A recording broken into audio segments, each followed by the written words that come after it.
Hello बच्चों, एक बार आप सबका फिर से आपके अपने चैनल एलिमेंट्री मैथ में स्वागत है। आज हम लेने वाले हैं दूसरा प्रैक्टिस सेट जो कि नंबर सिस्टम पर आधारित है। पहला प्रैक्टिस सेट भी नंबर सिस्टम पर था और दूसरा प्रैक्टिस सेट भी नंबर सिस्टम पर। हमारा पढ़ाने का ढंग ऐसा होगा कि मैं जो आपका सिलेबस है, पहली बात तो आप ध्यान से देख लीजिए कि जितना आपका सिलेबस मैथ का है आपके नोटिफिकेशन में मैं एक दिन बताया भी हूँ सब, उतना पूरा, चाहे मैथ हो चाहे रीजनिंग हो चाहे जीके हो जो हिंदी हो उतना पूरा पढ़िए। मुझे दुख के साथ कहना पड़ा है, कई कई चैनल में ऐसा हो रहा है कि इस तरह पिछले साल इस तरह क्वेश्चन आया था इसलिए इतना ही पढ़िए, वो आगे मत पढ़िए। याद रखिएगा, जो बच्चे कुछ सिंसियर पढ़ने में भी है लेकिन यदि ऐसी गलती कर रहे हैं तो उसमें परीक्षा किसी सूरत नहीं निकलेगी, क्योंकि जो पेपर सेटर होता है, पेपर सेट करने वाला जो व्यक्ति होता है वो सिलेबस के हिसाब से पेपर बनाता है, और सिलेबस के हिसाब से पेपर बनाते समय कभी किसी चैप्टर से ज्यादा कभी किसी चैप्टर से कम प्रश्न हो सकते हैं, लेकिन वो सिलेबस पूरा कवर करता है। तो इस प्रकार यदि ये पिछला साल का देखेंगे कि पिछले साल प्रॉफिट एंड लॉस से ज्यादा क्वेश्चन था तो इस साल भी ज्यादा आएगा, या पिछले साल प्रॉफिट एंड लॉस से कम क्वेश्चन था तो इस साल भी कम आएगा। ये गलती बिल्कुल मत कीजिए, नहीं आपको बहुत पछताना पड़ेगा। आप पूरा सिलेबस पढ़िए और अच्छे से पढ़िए। वैसे भी एसएससी जीडी का यदि आप तैयारी कर रहे हो, ठीक है, एसएससी सीजीएल सीएचएसएल सब होते हैं, लेकिन एसएससी जीडी का बहुत बेसिक्स कॉन्सेप्ट से आते हैं क्वेश्चन। नंबर 1 और नंबर 2 वो सेमी सिलेबस है। तो आपके लिए 2-2.5 महीने का भी बराबर समय, पूरा समय है। जब आप मेहनत करेंगे तो 1 महीने में, जैसे मैंने बोला कि मैथ और रीजनिंग में पूरा कंप्लीट करा दूंगा, और उसके बाद सिर्फ प्रैक्टिस प्रैक्टिस प्रैक्टिस। लेकिन अभी दो तरह से मैं पढ़ाऊंगा। मेरे पढ़ाने की स्ट्रेटजी में 2 पॉइंट्स होंगे। पहला पॉइंट ये, मैं हर टॉपिक का बेसिक कॉन्सेप्ट और ट्रिक्स क्या होती हैं वो बताऊंगा, जिससे आप उनके कॉन्सेप्ट को समझ सके, ट्रिक्स को समझिए। उसके बाद उस टॉपिक के प्रैक्टिस सेट, 2 प्रैक्टिस सेट लूंगा, तो इस प्रकार वो टॉपिक आपका पूरी तरह से कवर हो जाएगा। इस तरह पूरे सिलेबस में जितने भी टॉपिक बनते हैं उनको हर टॉपिक का मैं पहले ऐसे ही पढ़ाऊंगा, ये 1 महीने में पूरा कर दूंगा, और 1 महीने में चाहे मैथ हो चाहे रीजनिंग, 1 महीने में पूरा करने के बाद फिर आपको पूरा जो सिलेबस है मैथ का भी और रीजनिंग का भी, पूरे मैथ का सिलेबस का पूरे रीजनिंग का सिलेबस का एक पेपर बना करेगा, एक प्रैक्टिस सेट बना पाएगा। अभी जो प्रैक्टिस होंगे टॉपिक वाइज टॉपिक होंगे। तो उसी तरह का मैं ले रहा हूँ नंबर सिस्टम के टॉपिक पर। एक प्रैक्टिस सेट में ऑलरेडी अपलोड कर चुका हूँ, उसको आप लोग देख लीजिए, अच्छे से पढ़ लीजिए। और मैं दूसरा प्रैक्टिस सेट ले रहा हूँ। मैं पहली प्रैक्टिस सेट लिया था थोड़ा पूरा बेसिक साथ चल रहा था, आराम आराम चल रहा था। इसमें थोड़ा आपकी स्पीड के हिसाब से मैं थोड़ा इसको जल्दी करूंगा। मैं ये मानता हूँ कि आप पिछला पहला प्रैक्टिस सेट पढ़ लिए होंगे, और बेसिक कॉन्सेप्ट और ट्रिक्स को भी, जो कि मेरा अपलोड कर चुका हूँ मैं चैनल में। उस नाम है number system concepts and tricks. तो उसको जरूर नंबर सिस्टम का कॉन्सेप्ट एंड ट्रिक्स पढ़ लीजिए, उसके बाद ये प्रैक्टिस करिए। आपका नंबर सिस्टम में एक भी प्रश्न कभी गलत नहीं होने वाला है। लेकिन सिलेबस पूरा पढ़िए, और सिलेबस का पूरे सिलेबस में हमेशा 2 स्ट्रेटजी अपनाइए। एक कॉन्सेप्ट एंड ट्रिक्स पर ध्यान पहले रखिए और उसके बाद प्रैक्टिस पर रखिए। यदि ऐसा करते हैं तो आपका कभी पेपर मैथ में 40 मार्क्स आएंगे और रीजनिंग में 40 मार्क आएंगे, उसको कोई नहीं रोक सकता है। तो चलिए, हम उम्मीद करते हैं कि आप उन 2 चीज़ों का ध्यान रखेंगे। नंबर सिस्टम का कॉन्सेप्ट एंड ट्रिक्स हमारे प्लेलिस्ट में डला हुआ है, उसको अच्छे से पूरा पढ़ लीजिए, और मेरा पहला प्रैक्टिस सेट अच्छे से कर लीजिए। आपका दूसरा प्रैक्टिस सेट ऑलरेडी आपकी स्पीड भी आ जाएगी और बनेगा भी। तो चलिए शुरू करते हैं। पहला क्वेश्चन है आपका कि जब किसी संख्या को 32 से विभाजित किया जाता है, आप कोई संख्या है उसको 32 से विभाजित किया जाता है, ये है, तो शेषफल 27 आता है, ये है, तो शेषफल 27 आता है। अब कह रहा है कि यदि उसी संख्या को 8 से विभाजित किया जाता, तो संख्या तो मालूम है नहीं, किसी संख्या को बोला, किसी संख्या को 32 से विभाजित, संख्या तो मालूम नहीं। अब कह रहा है उसी संख्या को 8 से विभाजित करने पर शेषफल क्या है। तो जब वो संख्या इस तरह का प्रश्न हो तो इसका एक ही ट्रिक है कि जो दिया है, पहले दिया कितना है आप ध्यान रखिए, यहाँ से यहाँ तक दिया है, यहाँ से यहाँ तक ये चीज दी हुई है, बाकी ये पूछ रहा है आगे। तो जितना दिया है उसमें जो शेष फल है उसको संख्या मान लीजिए। तो यहाँ पर संख्या मान लीजिए 27 है। वो जो संख्या होती है इसकी ट्रिक है, 27 है हमेशा इस तरह के क्वेश्चन में, जो 27 है उसी को संख्या मान लीजिए। जो शेष फल आया है, जो दिया है, यहाँ से यहाँ तक दिया है ना, जब किसी संख्या को 32 विभाजित किया जाता है शेष फल 27 आता है, मतलब ये शेष फल दिया है। तो जो शेष फल दिया है उसी को संख्या मान लीजिए, जो बोला ना किसी संख्या को, उसी को संख्या मान लीजिए 27। तो आप 27 को अब 8 से विभाजित करिए, 8 3 24 हो जाएगा, और शेषफल 3 आएगा। तो संख्या को विभाजित करने पर शेषफल क्या आएगा, 3। ये आपको पहला आंसर होगा। ये मैं आपको समझा कर रहा हूँ इसलिए, नहीं तो ये देखते ही 5 सेकंड से अधिक का क्वेश्चन नहीं है। लेकिन याद रखिएगा कि इस तरह के कई क्वेश्चन बनते हैं, जितना भी क्वेश्चन बने तो बोले जो उस संख्या में करने को बोले उसमें जो शेषफल दिया गया जा चुका उसी में सब कुछ कर दीजिए, जैसा बोल रहा वैसे कर दीजिए। अगला देखिए, ये समझ में आ जाएगा। जब किसी संख्या को 117 से विभाजित किया जाता है तो शेषफल 35 आता है। ये अब हमारी मेन नंबर यही होगी। तो यदि उसी संख्या के वर्ग को 13 से विभाजित किया जाए तो ये जो शेषफल इसी को हम संख्या मान लेंगे और उसी संख्या के वर्ग को यानी 35 के वर्ग को अब आपको विभाजित करने को बोल रहा है 13 से। तो 35 का वर्ग निकालने का फास्ट तरीका ये है, इसको 25 लिख देंगे और 4 3 12 ये होता है। तो ये 35 का वर्ग 1225 आ जाएगा। अब 1225 को हम 13 से विभाजित करके शेषफल निकाल लेंगे, 13 नमा 117 आ जाएगा। ये तो मैं आपको समझा रहा हूँ, फटाफट करेंगे यदि आपको कैलकुलेशन फास्ट है। ये 5 हो गया, 5 हो गया, 13 चौको 52 आ गया। यहाँ पर शेषफल फिर से 3 आएगा। तो यदि इसको विभाजित करेंगे तो शेषफल यहाँ 3 आएगा, 13 चौको 52 का 3 आएगा, शेषफल 3 आएगा। तो क्या है कॉन्सेप्ट और ट्रिक्स जो मैंने बोला वो क्या है, इस तरह का कोई क्वेश्चन हो तो उसका कॉन्सेप्ट ये है, उसी जो शेषफल दिया वही उस संख्या को मान लेते हैं और फिर जो दिया है वो पूछ रहा है, जो पूछ रहा है कहने को वही कर दीजिए। इसको संख्या मान लीजिए। अब उसी संख्या को के वर्ग को यानी अब संख्या 35 हो जाएगी आपकी, अब 35 के वर्ग को 13 से विभाजित कर देंगे। इस प्रकार ये क्वेश्चन आपका सेकंडों में हो गया। अब यदि हो गया तो फिर इसको जरूर सेकंडों में कीजिए। दो संख्याओं को, अब दो संख्याएं हैं, इनको 63 से विभाजित किया जाए तो शेषफल, अब दो संख्याएं हैं 63 को दोनों से विभाजित करें तो शेषफल यह आएगा। तो उन संख्याओं के गुणा को, अब उन संख्याओं को मतलब ये संख्याएं मान लेते हैं, तो इनके गुणा को, तो इनका गुणा कर दीजिए 280 आ जाएगा और फिर इसको 21 से विभाजित कर दीजिए। 21 से विभाजित करने पर शेषफल 21 से कम 21 7 63 और फिर 7 शेषफल आ गई। आप सोच सकते हैं कि 5 से 10 सेकंड का है, बशर्ते आपको कॉन्सेप्ट क्लियर हो। चलिए अगला लेते हैं। एक संख्या ए से, ये समझ में आ गया होगा मुझे, समझ नहीं तो फिर से एक बार देख लीजिएगा। एक संख्या ए है, कोई संख्या ए है वो मालूम है, से 228 को विभाजित किया जाता है तो शेषफल 18 आता है। अब शेषफल 18, तो ए का बड़ा से बड़ा मान बताइए। अब यहाँ पर इस संख्या का बड़ा से बड़ा मान बताने पूछना है, तो यहाँ पर एक्चुअल में आपको सोचना पड़ेगा। इसको यदि आप सोचिए कि 228 विभाजित करने पर शेषफल 18 आता है। इसका जरा कॉन्सेप्ट देखिए। फर्ज कीजिए कोई भी संख्या है, जैसे मान लीजिए कि 73 है। 73 को यदि आप 16 से विभाजित कर दीजिए तो 16 चौको 64, ये आ गया 9 शेषफल। तो ये 16 से विभाजित करने पर शेषफल 9 आता है। यदि यही शेषफल ये कम होता, 63 में 9 कम होता, 73 जो ये भाज्य है, ये संख्या है जिसमें भाग दिया जा रहा है, 73 में 16 का भाग दिया जा रहा है, शेषफल 9 आ रहा है। अभी 73 में जिसमें भाग दिया जा रहा है, यदि उसको जो शेषफल आ रहा है उसको हटा देते हैं उस भाज्य से, इसको भाज्य बोलते हैं। हमारा वीडियो देख लीजिए आपको सब मिलेगा, इसको भाज्य बोलते हैं। तो ये 9 और ये 72 हो, सॉरी ये 64 आ जाएगा, ये 64 आएगा। जब ये 64 आ जाएगा, अब इस 64 को 16 से विभाजित करेंगे तो पूरी तरह से कट जाएगी। ये कॉन्सेप्ट याद रखिए, ये और कोई क्वेश्चन में ये कॉन्सेप्ट आने वाला, छोटा सा कॉन्सेप्ट है लेकिन। तो इस प्रकार जो शेषफल आता है उसको भाज्य से यदि हटा दें तो फिर वो भाज्य दिए हुए भाजक से कट जाता है। ये सिंपल कॉन्सेप्ट है। तो ऐसे ही 218 एक संख्या ए से, मतलब ये इससे इसको विभाजित किया तो ये भाज्य है और ये भाजक है। तो 228 को विभाजित किया जाता है तो शेषफल 18 आता है। तो भाज्य से ये निकाल दीजिए तो 220 210 बचेगा। अब ये ए से विभाजित हो जाएगी, इससे विभाजित हो जाएगी। तो अब ये 200, अब ये संख्या जो है ए से विभाजित हो जाएगी। तो ये किससे विभाजित हो रही है, बड़ी से बड़ी संख्या बता दीजिए आप। तो बड़ी से बड़ी संख्या ये जो है यहाँ पर जो विकल्प है, वैसे एक बड़ी से बड़ी संख्या 105 भी है, लेकिन 105 से भी विभाजित हो रही है तो वो यहाँ पर है नहीं। तो आपको इसमें ढूंढना है कि कौन से थे। 70, ये बड़ी से बड़ी संख्या 70 से विभाजित होगी। वैसे ये 42 से भी विभाजित होगी, 35 से भी विभाजित होगी, ये संख्या 42 से भी 35 से विभाजित होगी, 85 वर्ष से नहीं होगी, इससे विभाजित नहीं होगी, लेकिन इन तीनों से विभाजित होगी। पर तो ए का बड़ा से बड़ा मान बताना है। हाँ 105 होता तो वो आंसर होता, क्योंकि ये संख्या 105 से भी विभाजित हो जाती है। तो ये है आपका कॉन्सेप्ट। मुझे उम्मीद है कि समझ में आ गया होगा, ये आपकी परीक्षा में आया हुआ प्रश्न है। अगला लेते हैं। भागफल के एक प्रश्न, ओह सॉरी इसमें ऑप्शन देना रह गया, प्रिंटिंग मिस्टेक हुई है, चलिए कोई बात नहीं। अगला सही है, अगले सही है, इसमें हम जो हल करेंगे वही आंसर होगा। भागफल के एक प्रश्न में भाजक भागफल का 10 गुना है।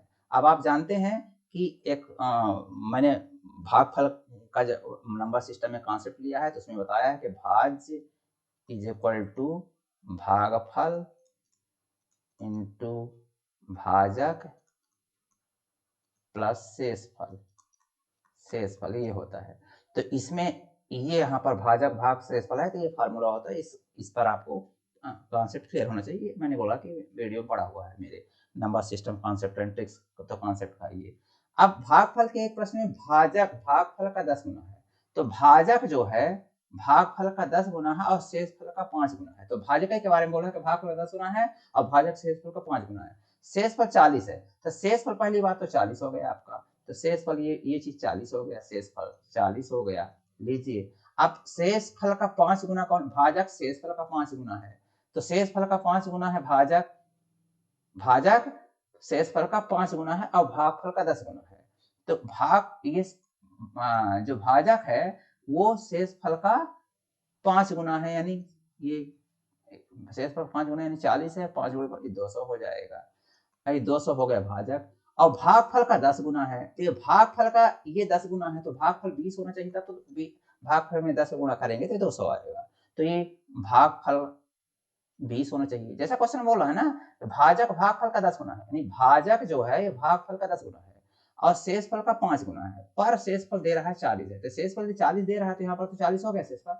लेकिन भाजक फिर क्या होगा कि भाजक शेषफल का 5 गुना है, यानी 40 गुणे 5 200 आ जाएगा भाजक, और भाजक शेषफल का 10 गुना है, यही बोल रहा है, तो भागफल का 10 गुना है, भागफल 20 आएगा तब तो उसका 10 गुना करेंगे, तो ये भाजक मिलेगा 200। इस प्रकार अब आप यहाँ रख देंगे तो आपको आंसर मिल जाएगी, ये इसका गुना कर देंगे तो 4000 हो जाएगा और प्लस 40, तो ये 4040 यहाँ पर एक आंसर आएगा, जो प्रिंटिंग करते समय प्रिंटिंग करने वाले ने छोड़ दिया, ये है आपका आंसर इस प्रश्न का। ऐसे इसमें छोड़ दिया। लेकिन 2055 में कौन सी छोटी संख्या जोड़ी जाए कि प्राप्त योगफल 27 से विभाजित हो जाए। ये मैं नंबर सिस्टम में कॉन्सेप्ट इसका लिया हूँ, इस तरह के सब क्वेश्चन का, हर तरह का कॉन्सेप्ट जब मैं कॉन्सेप्ट लेता हूँ कुछ नहीं छोड़ता हूँ, पर फिर से एक बार बता देता हूँ। चलिए आपको पूछा जाए कि 26 में कौन सी संख्या जोड़ी जाए कि 6 से विभाजित हो जाए, तो या तो ये 6 से विभाजित हो रही है तो 0 जोड़े, छोटी से छोटी संख्या। मान लीजिए आपसे कोई पूछे कि 24 में कौन सी छोटी संख्या जोड़ी जाए, छोटी से छोटी संख्या जोड़ी जाए कि 6 से विभाजित हो जाए, तो 24 को 6 से विभाजित हो, तो इसलिए इसमें 0 जोड़ना है, वो भी संख्या है, छोटी छोटी संख्या 0 है, उससे छोटी तो है नहीं, तो 0 जोड़ना है, नंबर 1। नंबर 2, यदि ये बोलता है कि 26 में कौन सी छोटी छोटी संख्या जोड़ी जाए, 6 से विभाजित होता है, आपको लगेगा कि तो बड़ा सरल है यार, 4 जोड़ दे 30 हो जाएगा, 6 पंचा 30, लेकिन नियम इसके पीछे होता है, वो नियम जान लीजिए, यहाँ तो वो नहीं बता पाएंगे आप फट से। तो नियम क्या है कि पहले 26 को 6 से विभाजित कर दीजिए, तो ये 6 को 24 हो गया, और ये शेषफल 2 आया, जो शेषफल 2 आया, हमने अभी कहाँ से बताया कि जो शेषफल 2 आया है, इसको यदि भाज्य से निकाल देंगे तो ये 24 बचेगा और इससे विभाजित हो जाएगा। लेकिन कौन सी संख्या इसमें जोड़ी जाए, इसमें नहीं, तो अब ये संख्या 6 से विभाजित होती है, तो अगली संख्या आपकी इसमें एक संख्या मिलेगी कि 6 से विभाजित होती है, तो अगली सब संख्या इसमें 6 जोड़ दे, 6 से विभाजित करना तो 6 जोड़ दे तो 30, 30 भी 6 से विभाजित होगी, फिर 6 जोड़ दे तो 36, इस प्रकार ये रूल है। तो ये संख्या मतलब 30 होगी, पता ये करना है कि 6 से इसमें क्या जोड़े, ये संख्या प्राप्त संख्या 6 से विभाजित हो जाए, तो पहले तो ये पता करना चाहिए कि है कौन संख्या जो 6 से विभाजित हो, तो वो संख्या 30 है जो 6 से विभाजित हो जाएगी। आपका ये कॉन्सेप्ट समझा रहा हूँ, यहाँ आप इस तरह से ऐसे नहीं बोलते कि 6 पंचा 30, यहाँ नहीं बोल पाएंगे आप, तो इसलिए सबसे पहले क्या करना है आपको, 2055 में 27 से भाग देना है, 27 से भाग दीजिए, तो ये 27 सत्ते 189 हो जाएगा, 27 सत्ते 189 ये हो गया, इसको हटा दीजिए 16 और ये 5, ये 27 5 27 छक्का 162 हो गया, 162 हो गया और ये 3 आया।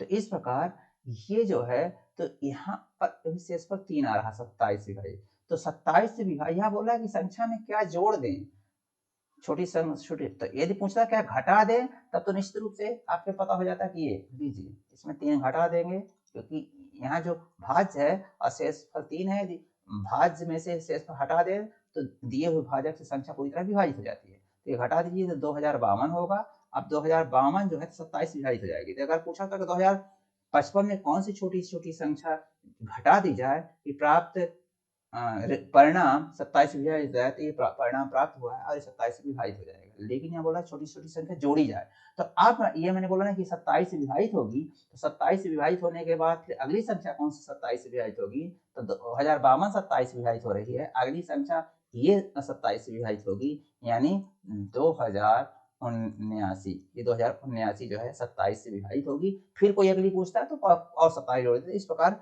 एक रूल है, कॉन्सेप्ट है। तो इस आप समझ गए कि ये संख्या 27 से विभाजित होगी। तो अब इसमें आप देख लीजिए कितना जोड़े हैं इसको लाने के लिए। आप सोच लीजिए कि कितना आपको इसमें जोड़ना पड़ा है 2055 में।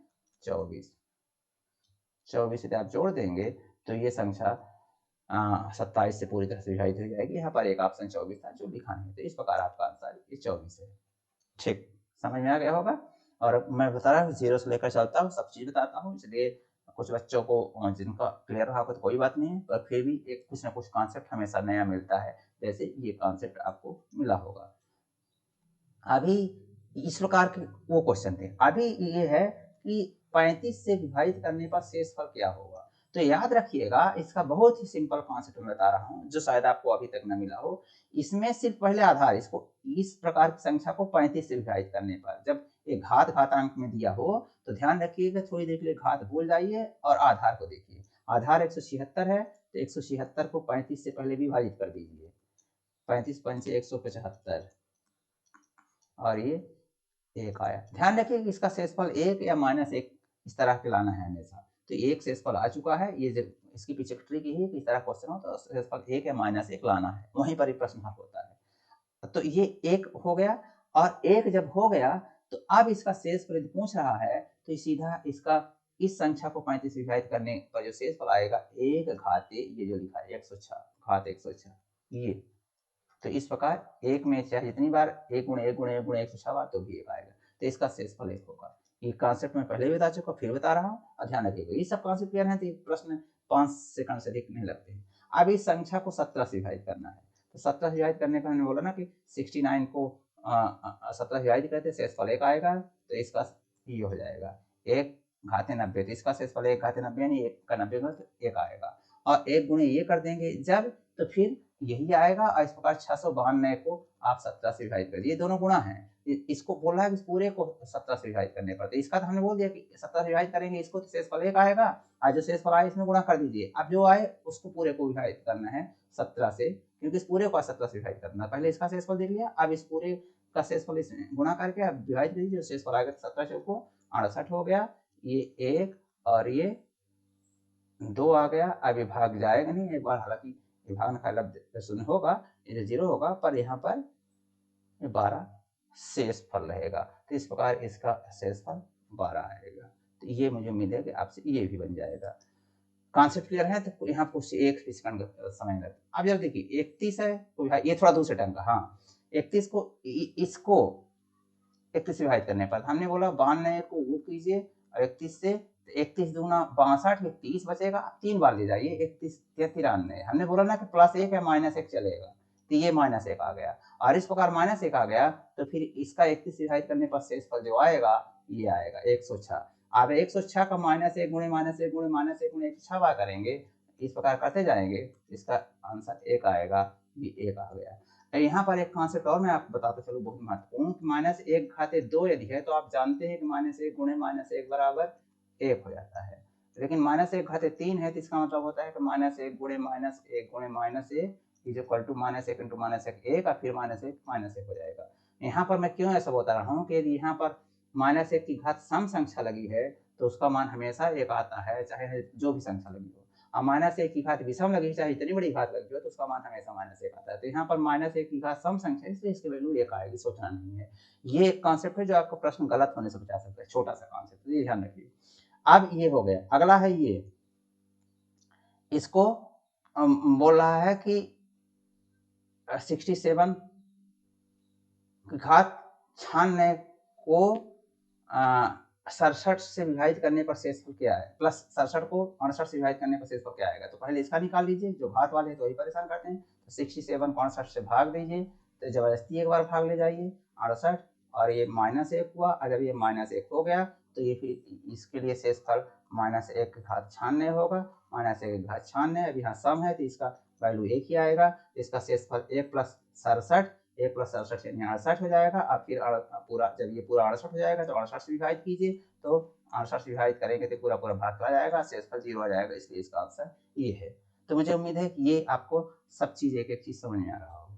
चलिए ये लेते हैं, ये थोड़ा अब मैंने बोला ना कि अभी आप थोड़ा SSC GD से ऊपर के लेवल का है, लेकिन इसका मतलब नहीं कि सिलेबस से बाहर है। सिलेबस में नंबर सिस्टम ये है, एग्जामिनर देता नहीं आंसर, मैंने बोला कि सिंपल SSC GD में क्वेश्चन लेता है, तो इसलिए ये वो क्वेश्चन थोड़ा सा कठिन है। तो क्या है इसमें, जरा देखिए, आप ये 17 को 23 से भाग दीजिए, तो ये कठिन क्वेश्चन है, कॉन्सेप्ट मैं बता दिया हूँ इसलिए आपको सरल लगेगा। ये -6 आया, तो इसका शेषफल जो होगा तो -6 होगा ये। अब इसको -6 का 37 गुणा करना है, ये भी आसान नहीं है। अब इसको जरा देखिएगा, 29 को 23 से भाग दीजिए, 23 से कम 23, और ये +6 आया, +6 आया, ये +6 आया। तो इसका जो शेषफल 23 विभाजित करेंगे तो 1 घाते +6 आया, सॉरी, +6 घाते 37। तो ये -6 घाते 37 +6 घाते 37, ये विषम संख्या लगी, इसलिए इसका जब गुणा करेंगे तो अंत में माइनस आएगा, 6 घाते 37 रहेगा, अंत में माइनस ही और 6 घाते 37, और ये प्लस, तो ये प्लस माइनस दोनों मिलकर जुड़ करके भी जुड़ा है, अंत में 0 हो जाएगा। तो इसका शेषफल ये, इसने क्वेश्चन क्यों पूछा है, क्योंकि इसे यदि आप ये कॉन्सेप्ट जानते हैं, बहुत लोग दूसरी तरह का किताबों में कॉन्सेप्ट पढ़ा जाता है, पढ़ाते भी थोड़ा दूसरे ढंग से, गलत ढंग से हैं, तो इस प्रकार इसका कॉन्सेप्ट नहीं क्लियर है तो फिर ये 23 से विभाजन पर शेषफल नहीं निकाल पाएंगे। अब ये तो हो गया आपका 0, ये 2 घाते 32 को 5 से विभाजित करने पर शेषफल क्या होगा। अब जरा देखिए, ये थोड़ा सा जरूर है, ये जो प्रश्न है तो इसको जरा देखिए, 2 घाते 32 है जो, इसके निकालने के 2 तरीके हैं। पहला तो ये है कि इसमें 5 से विभाजित करने के पास से भी कहीं जा सकता है, हाँ, इसको आप लिख सकते हैं 2 घाते 4 घाते 8, 8 चौक 32 हो जाएगा, 8 चौक 32, लेकिन 2 घाते 4 जो है तो 16 हो गया, 16 घाते 8, तो इस संख्या को आप 16 घाते 8 लिख सकते हैं। जो ये चीज है वही ये चीज है। आप 16 घाते 8 को 5 से विभाजित करना है, तो हमने बोला कि 16 को 5 से विभाजित कर दीजिए, 5 तिहाई 15 और 1, तो आप लोगों को मैंने लगता रहा कि हम शेषफल कैसे हमेशा 1 निकाल लेते, तो यहाँ से बनाया जाता है। आप देखिए यहाँ से बन सकता है, +1 और -1 का शेषफल कैसे बन सकता है। यहाँ पर जो आधार संख्या है, जो घात लगी है, उससे घात घातांक का नियम लगाकर आप बना सकते हैं। मैंने बोला कि थोड़ा दो क्वेश्चन कठिन है, पर और सरल होंगे जब हम घात घातांक के कॉन्सेप्ट पढ़ा दें, क्योंकि यहाँ पर थोड़ा घात घातांक का कॉन्सेप्ट लगा है कि 32 को हम 4 गुणे 8 लिख दिए, और 2 घाते 4 को हमने लिख दिया 16, 2 घाते 4 मतलब 2 गुणे 2 गुणे 2 गुणे 4 बार, तो 16 हो जाएगा, 16 घाते 8। अब 16 हो गया यहाँ पर, ये जो संख्या है यही वाली इसके बराबर होते, इसमें अगर 5 से विभाजित करना है, मतलब इसको 5 से विभाजित करना है, 5 से विभाजित करना है तो इसको कर दीजिए, और शेषफल यहाँ पर 1 आएगा। अब 1 घाते 8 लगा दीजिए शेषफल, तो 1 घाते 8 शेषफल हो जाएगा, इसका मतलब 1। तो इस प्रकार आपका इसका आंसर 1 होगा। तो इस प्रकार ये भी आपके समझ में आ गया होगा। अगला लेते हैं, ये है, आप मान लीजिए कि अभी तो घात घातांक वाला देख रहे थे, अब ये सब गुणा गुणा हो तो इसमें बहुत आसान है, इसमें कुछ दिक्कत नहीं है, ये सबसे बन जाएगा, लेकिन फिर भी करना तो पड़ेगा। 812 को 25 से विभाजित कीजिए, तो 812 को 25 से विभाजित करने पर शेषफल निकाल लीजिएगा, 17 आएगा। मैं फटाफट कर देता हूँ कि 17 आएगा, क्योंकि हमारा डिवीजन का कॉन्सेप्ट क्लियर है, तो मैं जल्दी जल्दी कर लेता हूँ। आपका भी हर चीज क्लियर होगी तो आप भी जल्दी कर लेंगे। इसको 25 से विभाजित करेंगे तो शेषफल 4 आएगा, और इसको 25 से विभाजित करेंगे तो शेषफल 12 आएगा। अब इन सभी संख्याओं को गुणा कर दीजिए, ये अब ये 17 को 68 गुणे 12 हो गया, ये 17 को 68 गुणे 12 हो गया। अब इसको 12 96 यहाँ से लगे ना, 12 6 72 9 85, ये हो गया।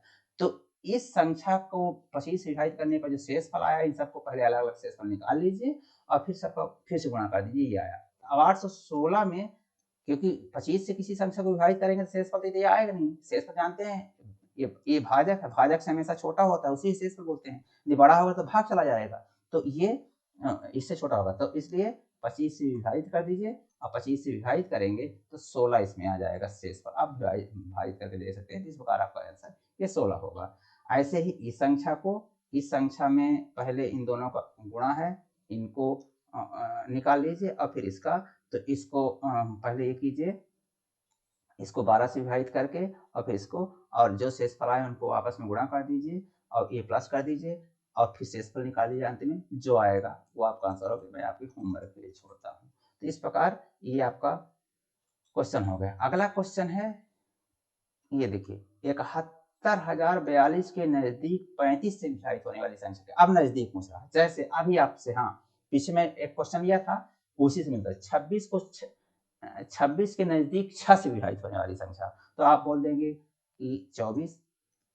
26 के नजदीक मतलब आजू बाजू, आपसे पूछा जाए कि आपके नजदीक कौन सी स्कूल है, तो आजू बाजू दाएं बाएं कुछ कोई जो नजदीक होगी वो बोलते हैं। जैसे 26 के इधर या उधर नजदीक पूछा है, तो 26 के इधर उधर 6 से विभाजित होने वाली दो संख्या, एक 24 और एक 30, लेकिन नजदीक कौन है, तो ये है। तो यहाँ पर आंसर ये होगा कि हम पूछें, यहाँ मान लीजिए थोड़ी देर के लिए इसको हम मान लीजिए 26 बोल दें और यहाँ पर बोल दें 6 बोल दें, तो आप फट से आंसर बता देंगे कि संख्या 30 है।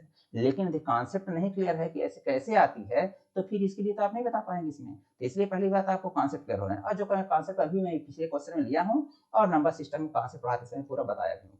फिर से मैं एक बार ले लेता हूँ कि आपको इसके नजदीक प्राप्त करना है, तो आपको जो है तो 71,042 को 35 से भाग देना पड़ेगा।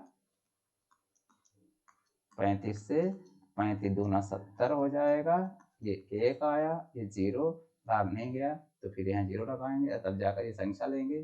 35 दूना 70 और ये 34 आ जाएगा और 2 ये होगा। अब 35 नामा 300, 35 नामा 315 हो गया। तो अब ये क्या हो जाएगी, 300, ये होगा 27। तो यदि यहाँ से आप 27 निकाल दें, यदि यहाँ से आप 27 निकाल दीजिए, तो ये संख्या 35 से विभाजित हो जाएगी। 27 निकाल देंगे तो 7015 हो जाएगी। इससे 27 हटा देंगे, ये जो 27 से 7015, तो 7015 इससे विभाजित होगी। और अगली संख्या कौन होगी, इसमें 35 जोड़ दीजिए, तो 71,015 35 से विभाजित होगी। अगली संख्या 71,050 15 जोड़ देंगे, तो मतलब 71,042 के नजदीक, 71,042 के इधर से दो संख्याएं हैं, एक तो ये 71,015 और दूसरी है 71,050। ये दोनों संख्याओं 71,042 के अगल बगल हैं जो 35 विभाजित होती है, इनके बीच में कोई संख्या नहीं जो 35 विभाजित होती है। लेकिन अब आपको तय करना है कि इसके नजदीक कौन है, तो इसके नजदीक ये संख्या 71,050, 71,050 आपका आंसर होगा। ये आंसर नहीं होगा जबकि विभाजित ये भी होती है। तो ये कॉन्सेप्ट है, आप ध्यान रखिएगा। अब 4132 के नजदीक पूर्ण वर्ग संख्या क्या है, ये नंबर सिस्टम का क्वेश्चन है बेसिकली, और वर्ग वर्गमूल का भी क्वेश्चन है। तो ये 71,042 सॉरी 4132 4132 के नजदीक पूर्ण वर्ग संख्या क्या होगी। तो जब मैं वर्ग निकालना बताऊंगा तब मैं इस को ज्यादा अच्छे से बता पाऊंगा। बहरहाल अभी हमने क्वेश्चन लिया है, तो इसको मैं बता दूं कि 71 से 4132 4132 के आजू बाजू जो पूर्ण वर्ग संख्या, एक ये है और एक ये ही है। ये एक ये संख्या है जो इसके अगल बगल, बीच में कोई संख्या नहीं पूर्ण वर्ग है। इसके इससे छोटी ये संख्या है जो पूर्ण वर्ग है, और इससे छोटी ये संख्या, ये 64 का पूर्ण वर्ग है और ये 65 का पूर्ण वर्ग है। आप जान सकते हैं कि जब 64 का पूर्ण वर्ग ये है, 65 का पूर्ण वर्ग ये है, तो इनके बीच कोई संख्या पूर्ण वर्ग नहीं है। जैसे इनके बीच, इन दोनों के बीच ये एक 36, ये 35 ये विभाजित संख्या होती है, अगली 35 विभाजित होने वाली ये संख्या, तो इनके बीच की कोई संख्या नहीं है जो 35 विभाजित होती है। तो ऐसे इनके बीच कोई संख्या नहीं है जो पूर्ण वर्ग हो, तो ये 64 का पूर्ण वर्ग है 65। अब आपको देख लेना है कि नजदीक कौन, तो आप खुद सकते हैं कि यहाँ से यहाँ कितनी दूरी है और यहाँ से यहाँ कितनी दूरी है। तो यहाँ से यहाँ की दूरी पास में है, यहाँ से यहाँ की 34 है, सिर्फ 34, मतलब इससे इसको घटाएंगे, सॉरी 36, इससे इसको घटाएंगे तो 36 है, और यहाँ से यहाँ लगभग कितना है, 93 है। तो इस प्रकार आप देख सकते हैं यहाँ से यहाँ की दूरी 93 है और यहाँ से यहाँ की दूरी 36 है। तो आप समझ जाइए कि ये नजदीक संख्या है इसके।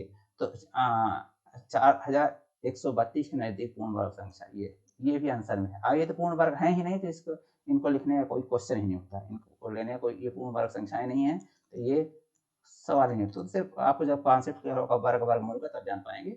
लेकिन ये जो है तो 4096 इसकी आंसर होगी। तो इस प्रकार इसका मैं जब वर्ग वर्गमूल टॉपिक में आऊंगा तो डिटेल से भी कॉन्सेप्ट लूंगा, कैसे फटाफट आप देख सकते हैं इसका वर्ग क्या होगा, इसका वर्गमूल क्या होगा। अगला क्वेश्चन है ये फिर से नंबर सिस्टम में मेरा वीडियो पड़ा हुआ कॉन्सेप्ट एंड टेक्स्ट में पूरा कॉन्सेप्ट। ये बोल रहा है कि ये संख्या 11 से विभाजित हो, चलो देखिए 738A6A, ये एक संख्या 11 से विभाजित होती है।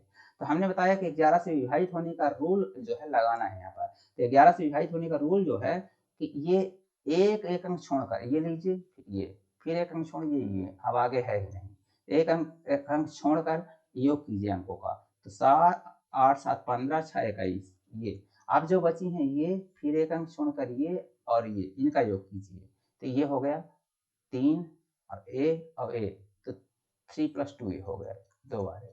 ये संख्या 11 से तभी विभाजित होगी जब इन दोनों का अंतर 11 से विभाजित हो जाए, ये मैंने रूल बताया है। तो इन दोनों का अंतर करेंगे तो माने 21 - 3 - 2a, माइनस यहाँ भी होगा, माइनस यहाँ भी हो जाएगा, तो 18 - 2a।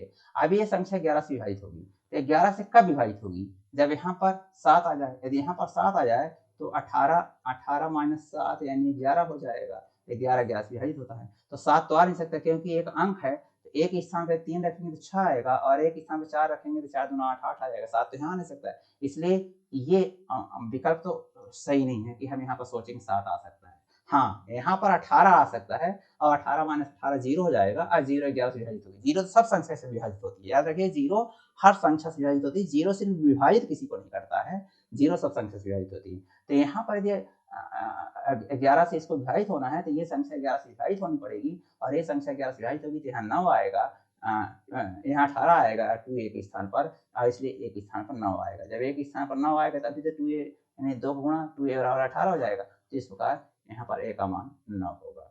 अब इस बोल रहा है कि इसका इकाई अंक बताइए, तो इकाई अंक संबंधित ये तो विभाजन, संख्या विशेष विभाजन, 2 3 4 5, 2 से कोई संख्या कैसे विभाजित होती है, 5 से कैसे होती है, 8 से कैसे होती है, 7 से कैसे होती है, 11 से कैसे होती है, 14 से कैसे होती है, 24 से कैसे होती है। इस प्रकार ये उस पर आधारित प्रश्न था, ये क्वेश्चन था, वो मैं कॉन्सेप्ट नंबर सिस्टम ले चुका हूँ। अभी ये का इकाई अंक बताइए, ये भी प्रश्न में नंबर सिस्टम ले चुका हूँ, और इस पर जो वीडियो है वो आप कॉन्सेप्ट सही पूरा अच्छे से देख लीजिएगा। यहाँ पर इकाई अंक 2 है, और इसको 4 से विभाजित करेंगे तो शेषफल 2 आएगा, इसलिए इसका इकाई अंक 2/2। इस पूरी संख्या का इकाई अंक 2/2 यानी 4, इसका इकाई अंक यूनिट डिजिट 4 हो जाएगा। 2/2 यानी यूनिट डिजिट, ये 4 हो जाएगा। हाँ, इस पूरी संख्या की इकाई अंक बड़ी संख्या होगी, बहुत बड़ी संख्या होगी, मतलब ये ऐसी टाइप की संख्या होगी, एक बहुत बड़ी संख्या जिसकी कोई कल्पना नहीं है, लेकिन अंत में 4 आएगा, इकाई अंक 4 होगा। और इसमें क्या होगा, 9 × 27, इसका भी एक बड़ी संख्या होगी, तो इतनी बड़ी तो नहीं होगी, तो 9 × 27 आएगी। मान लीजिए ये आ गई। अब आपको घटाना इससे मतलब इस संख्या से इसको, तो 4 - 7, 4 - 7 तो घटता नहीं, लेकिन इसको 14, जब इससे इसको घटाएंगे 14 मान लेते हैं, 14 - 7 यानी 7, इसका इकाई अंक 7 आएगा। 14 में 7 घटाएंगे 7 आएगा, बाकी आगे फिर घटता बढ़ता रहेगा, लेकिन इकाई अंक तो 7 आएगा। इस प्रकार ये क्वेश्चन हुआ, जो मैं पहले भी ले चुका हूँ, कॉन्सेप्ट भी बता चुका हूँ। अगला देखते हैं, ये है संख्या का इकाई अंक बताइए। तो ये 7 है, और ये 7 है, और इसको 4 से विभाजित करेंगे तो शेषफल 1 आएगा। ये देखिए 1, तो इसका इकाई अंक 1 होगा। इसको 4 से विभाजित करेंगे, नियम मैं बता चुका हूँ, ये होगा। अब इसका इकाई अंक 7 ही है, इसका तो 7 ही है, ये गुणे हैं, तो इसका इकाई अंक हमसे रहते हैं। इसको 4 से विभाजित करेंगे, ये संख्या पूरी तरह 4 से विभाजित हो जाएगी, शेषफल कुछ नहीं आएगा। तो जब इकाई अंक 9 है, तो फिर इसका इकाई अंक, पूरी संख्या की इकाई अंक 1 होता है। हम कॉन्सेप्ट बता चुके हैं कि जब 3 7 9 हो और घातांक को 4 से विभाजित करने पर संख्या पूरी तरह से विभाजित हो जाए, घातांक 4 से पूरी तरह विभाजित हो जाए, तो इन तीनों स्थितियों में शेष इकाई अंक हमेशा 1 आता है। कॉन्सेप्ट में बता चुका हूँ। और यदि इकाई अंक आधार का, जैसे यहाँ पर 9 है, ये है, यहाँ 7 होता है या यहाँ 3 होता, और जो घात में लगा है वो पूरी तरह 4 से विभाजित हो जाता है, ये संख्या पूरी तरह 4 से विभाजित हो जाती है, लेकिन यहाँ इकाई अंक 3 7 9 वाली स्थिति है, इसलिए इस पूरी संख्या को जब खोलेगा कोई, तो अंत में इकाई अंक 1 मिलेगा। ऐसे मान लीजिए कि आधार में ऐसी संख्या होती है जिसका इकाई अंक 2 4 या 8 होता, और घात पूरी तरह 4 से विभाजित हो गया होता, घात पूरी तरह 4 से विभाजित हो गया होता, तो इसका इकाई अंक हमेशा 6 आता। ये ध्यान देने की बात है। तो इसलिए इसका इकाई अंक 1 होगा। अब 7 × 49 गुणे 1, 49 गुणे 1, तो इसका इकाई अंक, सॉरी, इसका 4 से विभाजित करेंगे तो शेषफल 3 आएगा। ये 4 से विभाजित करेंगे, 67 को 4 से विभाजित करेंगे तो शेषफल 3 आएगा। तो ये 7/3, और ये 7, और ये इसका इकाई अंक। अब 7/3 को यदि गुणा करेंगे तो 7 × 49, और फिर से 7, तो 3 आ जाएगी इकाई अंक, ये 7, ये 1, 7 × 1 = 21, ये इकाई अंक हो जाएगा। इसको 3 बार गुणा करेंगे तो आपको मालूम है कि 7 × 7 × 7, 7 × 49 हो जाएगा 9, और फिर से × 7 तो ये 7 933 यानी इकाई अंक 3 आएगा, और ये 7 है इसका इकाई अंक, इसका इकाई अंक 1 आएगा। इस प्रकार कुल 21 इकाई अंक ये होगा। अगला लेते हैं ये। अब जरा देखिए ये संख्या, ये जो घात है ये 4 से पूरी तरह विभाजित हो गया, इससे उत्तर राशि। तो इस प्रकार यहाँ इकाई अंक 2 है, तो यहाँ इकाई अंक 2 है, तो ये वाली कैसे, इसलिए इस पूरी संख्या की इकाई अंक 6 हो जाएगी। 1 सेकंड बता दिए। यहाँ पर 8 है और ये संख्या 4 से विभाजित नहीं होगी पूरी तरह, शेषफल 2 आएगा, तो 8 घाते 2। ये संख्या 9 है और यहाँ पे इकाई अंक 104 है, और 4 से पूरी तरह विभाजित हो जाएगी। हम सब विभाजन के नियम बता चुके हैं, इसलिए फटाफट बोल देते हैं। तो इसलिए यहाँ इकाई अंक 9 है, लेकिन घात पूरी तरह 4 से विभाजित हो रहा है, और इसलिए इसका इकाई अंक यहाँ पर इस पूरी संख्या का, चाहे बहुत बड़ी संख्या जरूर होगी खोलने पर, लेकिन इकाई अंक 1 आएगा। इस प्रकार आप देख सकते हैं 6, इसका इकाई अंक 8 64 4 आ जाएगा, और ये 6 को 24 यानी इकाई अंक 4। तो ये आंसर आपको ये होगा। ये इकाई अंक है, इक्वल नहीं है, सब इकाई अंक मैं ले रहा हूँ, ये इकाई अंक है। तो इस प्रकार ये आपका ये पूरा इकाई अंक, विभाजन, शेषफल या भागफल, भाजफल, ये जितने भी नंबर सिस्टम के टॉपिक उनसे संबंधित मैं पिछले वीडियो में प्रैक्टिस कराया, ये भी। और इस प्रकार मुझे उम्मीद है कि आपका ये पूरा क्वेश्चन क्लियर हो गया होगा हर चीज। ये जरा देखिए, कई बार आप लोगों को लगा होगा कि नंबर सिस्टम का टॉपिक तो बोल रहे हैं पूरा कवर हो गया, लेकिन आपको कोई ऐसा ही बताता होगा इस टाइप के प्रश्न भी, आप जो भी किताब रखे होंगे वो भी, ये इस तरह के प्रश्न जो है तो आपने नंबर सिस्टम में या इस तरह के प्रश्न नंबर सिस्टम में दिए। भाई तो ये नंबर सिस्टम का प्रश्न है ही नहीं, किसी ने दे दिया या आपकी किताब में आया, गलत है, ये घातांक क्वेश्चन है। और चूंकि नंबर सिस्टम में ऐसे में प्रश्न देख रहे हैं, कुछ लोग पढ़ा भी रहे हैं, नंबर सिस्टम टॉपिक लेते हैं, ये प्रश्न ले लेते हैं, या किताबों में भी कई लिखा है, क्योंकि उनको किताब देखकर तो पढ़ाना है। तो उस इसलिए मैंने बोल दिया कि ये जो क्वेश्चन है नंबर सिस्टम का बेसिकली है नहीं, तो इसलिए मैंने ये यहाँ पर ले लिया। पर फिर भी मैंने ले लिया तो मैं बता देता हूँ, दो संख्या का गुणनफल 45 है। मान लो एक संख्या x है तो x y = 45, और उनका अंतर 4 है, यानी x y = 4। ये मैं सब पढ़ाऊंगा, ध्यान रखिए कॉन्सेप्ट के साथ अभी। तो उन दो संख्याओं के वर्गों का योग, तो x² + y² = क्या होगा, ये जो होता है ये 4 का स्क्वायर और +2 × xy, ये तो 2 × अभी कॉन्सेप्ट के साथ मैं लूंगा तो 16 आएगा, i + 90 आएगा, यानी 106। ये 16 + 90 ये आपका आंसर है। तो ये कॉन्सेप्ट सर लूंगा, और इसे 60 में ये सब 10 सेकंड में होने वाले प्रश्न हैं। ऐसे ये जो है भाग उस पर क्या कहते हैं, घातांक पर, इसलिए इसमें अभी मैं इस प्रश्न को ले नहीं रहा हूँ, इसलिए इसमें ऑप्शन नहीं डाले गए हैं। तो ये प्रश्न जब घातांक आएगा 1 सेकंड में वैसे हल इसको भी कर सकते हैं, कुछ दिक्कत नहीं है। 10 घाते 100 बटे 5 घाते 75 यदि है, तो ये 2 घाते 100 गुणे 5 घाते 25, ये आंसर होगा इसका। इसका आंसर विभाजित करने पर शेषफल क्या आएगा, शेषफल इसमें 0 आएगा, क्योंकि पूरी तरह से विभाजित हो जाता है। शेषफल क्या आएगा, ये तो 0 आएगा, पर ये घातांक नहीं है, क्योंकि ये संख्या इसको पूरी तरह से काट देगी। जैसे आप देखिए 16, 8 से 16 को विभाजित करने पर शेषफल क्या आएगा, तो पूरी तरह काट देगी, शेषफल 0 आएगा, शेषफल 0 होता है। ऐसे इस संख्या से इसको विभाजित करने पर शेषफल क्या आएगा, तो शेषफल 0 आएगा इसमें, क्योंकि ये संख्या इसको पूरी तरह काट देगी, और जो रिजल्ट आएगा वो इतना आएगा, यानी भागफल इतना आएगा। पर ये कैसे, ये नंबर सिस्टम पर डिपेंड है, वो सारी घातांक पर डिपेंड है, तो वहां पर हम लेंगे तो आपको समझ में आ जाएगा यहाँ, इसलिए इसका शेषफल 0 आएगा। तो इस प्रकार मुझे उम्मीद है कि ये जो नंबर सिस्टम का पूरा टॉपिक है, जितने प्रकार के क्वेश्चन इसमें बनते हैं, सब मैं आपको 2 प्रैक्टिस सेट में करा दिया हूँ। पूरा नंबर सिस्टम का कॉन्सेप्ट करा दिया हूँ, आपके सिलेबस में ये चैप्टर है, और ये इनफैक्ट किसी भी कॉम्पिटिटिव एग्जाम के सिलेबस में चैप्टर अवश्य रहता है, और यहाँ से बहुत क्वेश्चन बहुत पूछे जाते हैं। कभी कभी 1-2 क्वेश्चन आते हैं, कभी कभी 4 से हो जाते हैं, कभी कभी 1 होता है, कभी 1 नहीं होता है, तो वो बात अलग है। मैंने बोला ना कि जो पेपर सेटर होता है वो कोई पिछला पेपर देख नहीं होता, वो सिलेबस लेता है, सिलेबस के हिसाब से बनाता है। कभी सिलेबस बनाते बनाते कोई टॉपिक से छूट गया, वो बात और है, अन्यथा कभी कभी उसी टॉपिक से बहुत क्वेश्चन, कभी कभी उसी टॉपिक से कम क्वेश्चन। तो इसका मुझे उम्मीद है कि आपका ये कॉन्सेप्ट पूरा कॉन्सेप्ट, ट्रिक्स और प्रैक्टिस सब कुछ हो चुका है। अब सिर्फ आपको स्पीड की जरूरत है, तो जब मैं पूरा प्रैक्टिस लूंगा तो आपकी स्पीड भी आ जाएगी। तो बहुत बहुत धन्यवाद, आप इस वीडियो के साथ बने रहे। यदि आपको वीडियो अच्छा लगा तो लाइक कीजिए, दोस्तों में शेयर कीजिए, और चैनल को अवश्य सब्सक्राइब कर लीजिए, जिससे आपकी स्ट्रेटेजी रणनीति के तहत जो तैयारी मैं करवा रहा हूँ वो हो सके, और आप ये कह नहीं सकते हैं हमारा परीक्षा में सिलेक्शन नहीं हुआ। बहुत बहुत धन्यवाद।